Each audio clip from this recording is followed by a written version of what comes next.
नमस्कार, आप देख रहे हैं मेट्रो मुंबई और टॉप 10 की इस बुलेटिन में मैं तृप्ति सिंह आपका स्वागत करती हूँ। तो आइए नजर डालते हैं मुंबई की 10 बड़ी खबरों पर। मुख्यमंत्री उद्धव ठाकरे 2.5 महीने के बाद आज सबके सामने आए हैं। पिछले साल हुई सर्जरी के बाद से ही डॉक्टरों के अनुसार वो बेड रेस्ट पर थे, लेकिन आज 2.5 महीने बाद वो गणतंत्र दिवस के मौके पर शिवाजी पार्क में ध्वजारोहण के लिए उपस्थित हुए। 2.5 महीने बाद मुख्यमंत्री उद्धव ठाकरे आए सामने। 2.5 महीने बाद सीएम का कमबैक।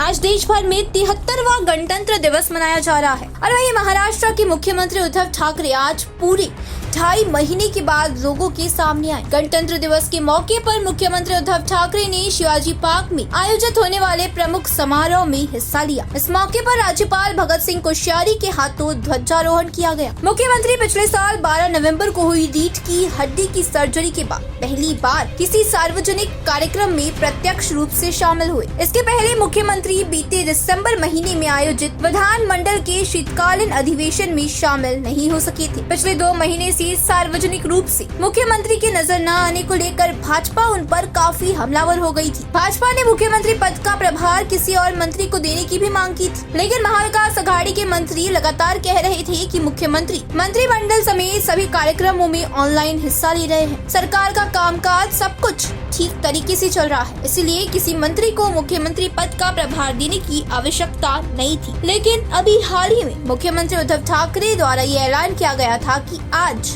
गणतंत्र दिवस के मौके पर वो शिवाजी पार्क में हो रहे कार्यक्रम में शामिल होंगे। मुख्यमंत्री उद्धव ठाकरे की बीमारी को लेकर विपक्ष और विरोधियों ने कई सवाल उठाए। इन सब के साथ विपक्षों ने ये तो कह दिया कि मुख्यमंत्री का पद आदित्य ठाकरे को दिया जाना चाहिए था, लेकिन मुख्यमंत्री बेड रेस्ट पर होने के बावजूद अपना पदभार संभालते रहे और आज आखिरकार मुख्यमंत्री उद्धव ठाकरे ने पूरे 2 महीने बाद जनता और मीडिया को अपना दर्शन दिया। राहुल शुक्ला के साथ तृप्ति सिंह, मेट्रो मुंबई। ऑटो वाले जो दिन भर ऑटो चलाकर अपना पेट पालते हैं, अपने परिवार का पेट पालते हैं, लेकिन इस वक्त वो ट्रैफिक पुलिस से काफी परेशान हैं और उन्होंने अपनी परेशानी खुद मेट्रो मुंबई को बताई है। देखिए हमारी स्पेशल रिपोर्ट में कि आखिर ऑटो वालों को कौन सी परेशानी बहुत सता रही है। मुंबई में ऑटो वाले ट्रैफिक पुलिस वालों से परेशान हैं। गणतंत्र दिवस पर कुछ इस अंदाज में ऑटो वालों ने अपनी आप बीती सुनाई। ट्रैफिक पुलिस वालों के सामने ऑटो वाले मजबूर हैं, तो अपना कोटा पूरा करने के चक्कर में ट्रैफिक पुलिस वाले भी सिस्टम के सामने लाचार हैं। मजबूरी और लाचारी का सिलसिला जारी है। पूरा यकीन है ये सिलसिला आगे भी चलेगा, क्योंकि पूरा सिस्टम ही लाचार है। मेट्रो मुंबई के लिए प्रसाद के साथ का शहर मुंबई, जहां कहा जाता है कि रात को ही जिंदगी शुरू होती है, रात को ही नाइट सिटी कहा जाता है, लेकिन इस शहर में अब भी महिलाओं की सुरक्षा पर कई सवाल उठते हैं। इसलिए मुंबई पुलिस ने निर्भया पथक नाम की योजना शुरू की है और इस योजना के जरिए अगर महिलाएं सिर्फ 103 डायल करेंगी तो निर्भया पथक को तुरंत सूचना मिलेगी और वो किसी भी परेशानी से महिलाओं को निकाल सकती है। इसका आज उद्घाटन किया गया और ये आखिर निर्भया पथक कैसे काम करता है, देखिए हमारे इस खास रिपोर्ट में। 73वें गणतंत्र दिवस पर निर्भया पथक का उद्घाटन। महिलाओं की सुरक्षा के लिए मुंबई पुलिस की निर्भया पथक तैयार। 103 डायल करिए और मुंबई की निर्भया पथक करेगी आपकी सुरक्षा। देश की आर्थिक राजधानी मुंबई, जिसे नाइट सिटी और साथ ही सपनों का शहर कहा जाता है, उसे हमेशा से ही महिलाओं के लिए सुरक्षित कैसे बनाया जाए, इसके लिए मुंबई पुलिस कोई ना कोई योजनाएं सामने लाती रहती है। सपनों के शहर में मुंबई की महिलाएं यहाँ सुरक्षित रह सके और बिना किसी डर और खौफ के रात और दिन में घूम सके, इसलिए मुंबई पुलिस ने निर्भया पथक जैसी योजना सामने लाई है। 73वें गणतंत्र दिवस के अवसर पर मुंबई के सीपी ऑफिस में निर्भया पथक का औपचारिक तौर पर उद्घाटन संपन्न हुआ। इस उद्घाटन में शिवसेना नेता समेत महाविकास अघाड़ी के अन्य नेता नजर आए, जिसमें पालक मंत्री आदित्य ठाकरे, असलम शेख, सुप्रिया सुले, किशोरी पेडनेकर, दिलीप वलसे पाटिल समेत कई अन्य नेता मौजूद रहे। उद्घाटन में नेताओं ने अपने हाथों में लिए गुलाबी झंडे को निर्भया पथक के सभी गाड़ियों को आगे बढ़ने का सिग्नल दिया। वहीं ये निर्भया पथक आखिर कैसे काम करती है, आइए जानते हैं। मुंबई के सीपी ऑफिस में आज जो है निर्भया पथक का जो है औपचारिक रूप से उद्घाटन हो चुका है। यानी संपन्न हुआ है पूरी तरीके से। बता दें, इस जो निर्भया पथक का जो शुरुआती दौर था, आपको याद ही होगा, जो साकिनाका में एक रेप मामला सामने आया था, उसको लेकर ये निर्भया पथक की शुरुआत की गई थी और तभी से निर्भया पथक जो है शुरू हुआ था। कोविड के चलते इसका पूरी तरीके से उद्घाटन नहीं हो पाया था। इसके लिए अब जो है औपचारिक उद्घाटन आज मुंबई के सिटी ऑफिस में कर दिया गया है। बता दें, इस उद्घाटन में जो है महाराष्ट्र के शिवसेना नेता समेत महाविकास आघाड़ी के तमाम नेताओं ने इसमें शिरकत की और इस नेताओं में जो नाम है मैं आपको बता दूं, इसमें आदित्य ठाकरे, असलम शेख, दिलीप वत्स पाटिल, सुप्रिया सुले, शुरू पेडनेकर जैसे तमाम अन्य जो बड़ी नेताएं, दिग्गज नेता हैं, उन्होंने आज यहाँ पर शिरकत की। इस उद्घाटन के दौरान जो है तमाम नेताओं ने अपने हाथ में एक कहीं ना कहीं ये जो है निर्भया पथक इसलिए बनाया गया है ताकि महिलाओं की जो सुरक्षा है वो ताबड़तोड़ किया जा सके, जरा से भी देरी न हो सके और जो महिलाओं के ऊपर जो क्राइम हो रहे हैं ज़्यादा से ज़्यादा उसे रोका जा सके। चलिए देखते रहिए मेट्रो मुंबई।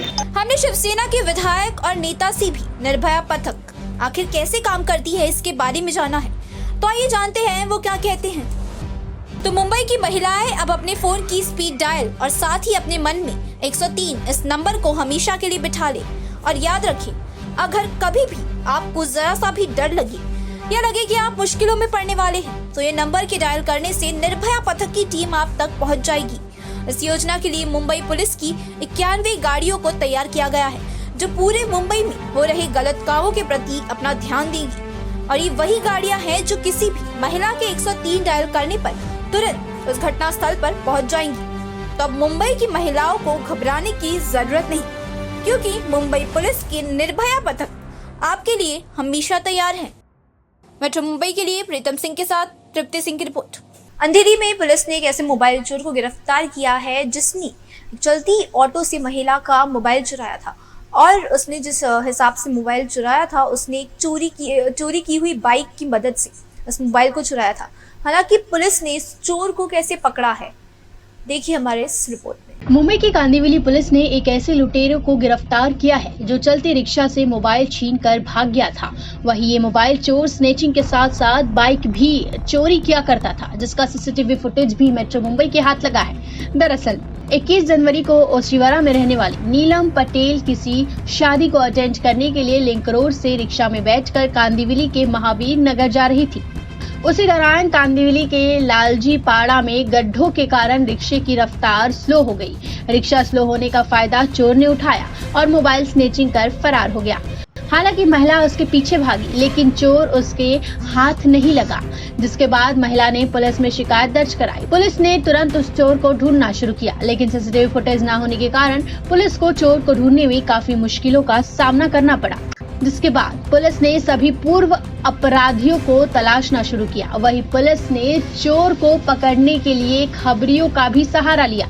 खबरियों से मिली जानकारी के बाद पुलिस ने जाल बिछाकर मोबाइल चोर को गिरफ्तार कर लिया।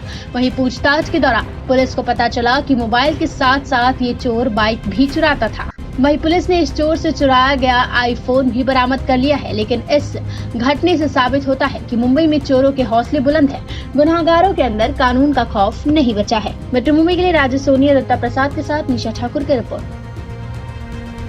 नाला सुपारा में पानी के टैंकर जो है वो लोगों के जानी दुश्मन बन रहे हैं, क्योंकि जो रास्तों पर गिरा हुआ पानी होता है उसकी वजह से जो यात्रा कर रहे यात्री होते हैं, जो बाइक चालक होते हैं, जो ऑटो चालक होते हैं, उन्हें इस पानी की वजह से काफ़ी परेशानी उठानी पड़ती है और सालों में कई ऐसी मौतें भी दर्ज की गई है नाला सुपारा में सिर्फ पानी के टैंकरों की वजह से। नाला सुपारा में पानी के टैंकर बन रहे जी का जंजाल। रास्तों पर गिरे पानी की वजह से यात्रियों को होती है परेशानी। कब खत्म होगा पानी के टैंकर का रिसाव? नाला सुपारा में लोग पानी के टैंकरों की बेकार ड्राइविंग से परेशान हैं। आए दिन यहाँ पानी के टैंकर की रिसाव की वजह से दुर्घटनाएं होती रहती है। पिछले कई दिनों में वसई तालुका में टैंकर से कई दुर्घटनाओं में कई लोगों की जान चली गई। पानी के कई टैंकर दिन रात शहर में यमदूत की तरह घूम रहे हैं। यदि इन सभी टैंकर धारकों के दस्तावेजों की पुलिस विभाग द्वारा जांच की जाती है तो प्रशासन को ज्ञात होगा कि वसई विरार की सड़कों पर 50% से अधिक टैंकर अवैध रूप से चल रहे हैं। ऐसे अवैध टैंकरों ने हमारे क्षेत्र में कई दुर्घटनाएं की हैं। ऐसे अवैध टैंकरों ने नालासोपारा क्षेत्र में कई दुर्घटनाओं को अंजाम दिया है। इस दुर्घटना ने कानून व्यवस्था पर प्रतिकूल प्रभाव डाला है। केंद्र की मोदी सरकार ने वसई तालुका के नागरिकों को उनकी दैनिक जरूरतों के अनुसार पानी उपलब्ध कराने के उद्देश्य से अमृत योजना के तहत वसई विरार शहर महानगर पालिका को करोड़ों रुपए प्रदान किए। लेकिन वसई तालुका में कई क्षेत्र में जो अभी भी पानी जैसी बुनियादी सुविधाओं से वंचित है। इस वक्त हम वसई विरार शहर के नालासोपारा पूर्व में हैं। टैंकर जो पानी की किल्लत लोगों की समस्या को दूर करता है। हालांकि समस्या दूर करने के बाद जो पानी गिरते हैं रोड पर वो यमदूत की तरह जान ले लेते हैं। हालांकि मौत के आंकड़े देखे जाएंगे तो 5 सालों में 100 से अधिक मौतें टैंकर से हुई। हालांकि इसके ऊपर कोई भी निर्णय नहीं लिया गया प्रशासन ने। सूत्रों से मिली जानकारी के मुताबिक पानी के टैंकरों पर रात को नए ड्राइवरों को रखा जाता है जिन्हें ठीक से गाड़ी चलानी भी नहीं आती और इनके पास ड्राइविंग लाइसेंस तक नहीं होता। और वहीं वसई विरार शहर की पुलिस भी इनकी तरफ कोई ध्यान नहीं देती, जिस कारण अक्सर वसई विरार शहर में सड़क दुर्घटनाएं होती रहती हैं। इसके साथ ही जो रास्तों पर पानी गिरता है उस पानी का तो दुरुपयोग होता ही है, साथ ही रास्तों पर यात्रा कर रहे लोगों की भी जान पर बड़ा खतरा बन जाता है। मेट्रो मुंबई के लिए राकेश सिंह के साथ तृप्ति सिंह की रिपोर्ट।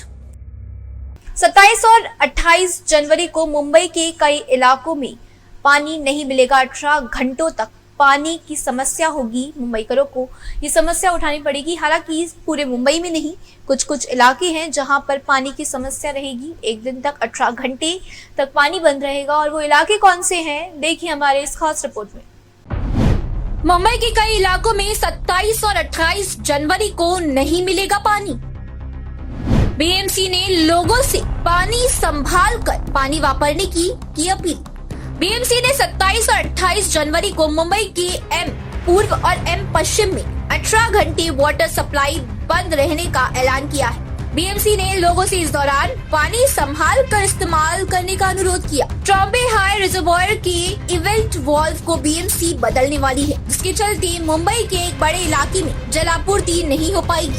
एम पूर्व में ward number 140 Tata Nagar, Govandi, ward number 141 Deonar, Lalubhai compound, ward number 142 Hira Nandani building, ward number 143 Johnson Jacob Marg और 144 देवानार गांव, गोवंडी और मानखुर्द में वार्ड नंबर 145 कोलीवाड़ा, ट्रॉम्बे, चीता कैंप और वार्ड नंबर 146 बीएआरसी में वाटर सप्लाई नहीं हो पाएगी।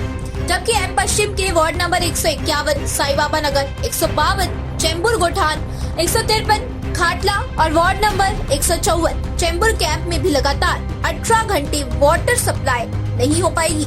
राजेश सोनी के साथ तृप्ति सिंह, मेट्रो मुंबई। सिडको ने गणतंत्र दिवस के मौके पर एक नया तोहफा दिया है, जहां 5730 घरों के लिए लॉटरी निकाली है, जिसमें लॉटरी के लिए अप्लाई करने के बाद जो कम आय वाले लोग होते हैं उन्हें घर मिलेगा। 4000 से ज़्यादा घर उन लोगों के लिए है जो सामान्य वर्ग के होते हैं, और उसके बाद जो सबसे गरीब आते हैं उनके लिए ये घर है। तो अगर आप घर चाहते हैं मुंबई में तो ये लॉटरी प्रक्रिया के लिए ज़रूर अप्लाई कीजिए। गणतंत्र दिवस के मौके पर सिडको का लोगों को तोहफा। सस्ते घर खरीदने का सपना देखने वाले लोगों का सपना जल्द होगा पूरा।